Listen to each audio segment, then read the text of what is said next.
एक समय की बात है। एक सेठ जी अपने सारे व्यापार का पिछले 3 पीढ़ियों तक का हिसाब किताब देखना चाहते थे। उन्होंने अपने मुंशी को बुलाया। सेठ जी बोले, मुंशी जी, मुझे पिछले 3 पीढ़ियों का पूरा हिसाब चाहिए। ये सुनकर मुंशी जी बोले, सेठ जी, पिछले 2 साल का हिसाब तो मैं दे सकता हूँ, लेकिन 3 पीढ़ियों का वो मुझसे नहीं हो पाएगा।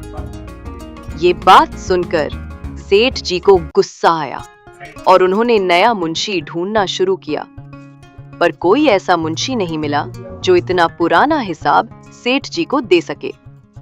सेठ जी उदास होकर सोचने लगे, अब मैं कैसे जानूं कि हमारे पिछले 3 पीढ़ियों ने कुल कितना पैसा कमाया है और वो कहां-कहां है। तभी सेठ जी का दोस्त उनसे मिलने आया और उन्हें परेशान देख बोला, अरे दोस्त, परेशान मत हो। पास के जंगल में एक संत तपस्या करते हैं, वो तुम्हारी मदद कर सकते हैं। तुम उनसे मिलो, वो अंतर्यामी हैं, तुम्हारी भी मदद करेंगे। सेठ जी बोले, सच? तो मैं कल ही उनके पास जाऊंगा। अगली सुबह सेठ जी जंगल में गुरु महाराज की कुटिया पहुंचे और गुरु महाराज से बोले, हे गुरु महाराज, मेरी समस्या का समाधान कीजिए, मैं बहुत परेशान हूं। गुरु महाराज बोले, बताइए सेठ, क्या परेशानी है? सेठ जी बोले, मुझे ऐसा कोई इंसान चाहिए जो मेरे 3 पीढ़ियों का सारा हिसाब कर दे और मुझे बता दे कि हमारे पिछले 3 पीढ़ियों ने कुल कितना पैसा कमाया है और वो कहां-कहां है। गुरु महाराज मुस्कुराते हुए बोले, ये लो सेठ जी, ये एक जादुई भूत है। ये तुम्हारा हर काम पलक झपकते कर देगा, लेकिन ध्यान रखना, इसे कभी भी खाली मत छोड़ना, वरना ये तुम्हें खा जाएगा। सेठ जी बहुत खुश हुए और जादुई भूत को लेकर अपने घर आ गए। तभी भूत ने कहा, सेठ जी, मुझे काम दो, वरना मैं तुम्हें खा जाऊंगा। मुझे कोई भी काम दो। सेठ जी, जल्दी से ये लो, 3 पीढ़ियों का सारा हिसाब बना दो और मुझे बता दो कि हमारे पिछले 3 पीढ़ियों ने कुल कितना पैसा कमाया है और वो कहां-कहां है। भूत ने झटपट सारा काम कर दिया और सेठ जी को सारा हिसाब दे दिया। लेकिन काम खत्म होते ही भूत ने फिर से काम मांगा। सेठ जी ने उसे और भी काम दे दिया, लेकिन जब सारा काम खत्म हो गया, भूत बोला, अब मुझे नया काम दो, वरना मैं तुम्हें खा जाऊंगा। सेठ जी ने भूत को अपने कारोबार के साथ साथ अपने घर का ताम भी दिया। भूत ने झटपट सारा काम कर दिया और बोला, अब मुझे काम दो, वरना मैं तुम्हें खा जाऊंगा। सेठ जी बोले, अरे अब क्या करूं?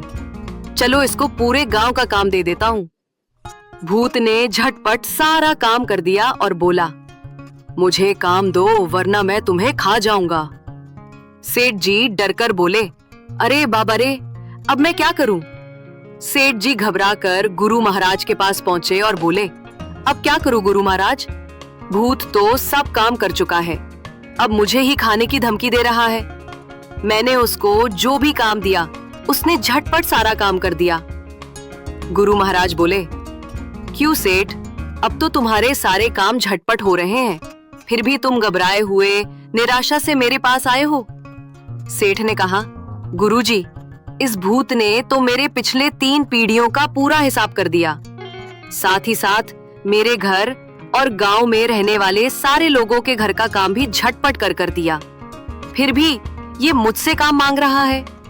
अगर मैंने इसे कोई काम नहीं दिया तो ये मुझे ही खा जाएगा। कृपा मुझे बचाए गुरु महाराज। गुरु महाराज हंसते हुए बोले, अच्छा, अब समझ आया? सुनो उपाय। उपाय सुनकर सेठ जी घर वापस आए और बोले, ए भूत, जाओ हिमालय से एक बड़ी चट्टान लेकर आओ। भूत झट से चट्टान लेकर आया। सेठ जी, अब इस चट्टान से एक बड़ा खंभा बनाओ और जमीन पर खड़ा करो। भूत काम पूरा कर बोला, अब बताओ क्या करूं? सेठ ने कहा, अब जब तुम्हें कोई काम ना मिले तो इस खंबे पर चढ़ो और फिर नीचे उतरो। हर बार जब उतरोगे तो एक कागज पर गिनती लिखना। यही तुम्हारा काम होगा। जब और कोई काम ना हो तुम्हें यही काम बार बार करना है। इस तरह से सेठ जी ने गुरु महाराज के बताए मार्ग पर चलकर भूत को वश में कर लिया।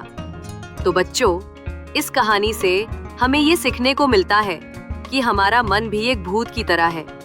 ये कभी नहीं थमता और हमेशा कुछ ना कुछ चाहता है। लेकिन अगर हम गुरु महाराज के बताए सत्य के मार्ग पर चलेंगे तो अपने मन को नाम रूपी खंबे से लगाकर एक दिशा दे सकते हैं और जीवन में संतुलन बना सकते हैं। धन्यवाद।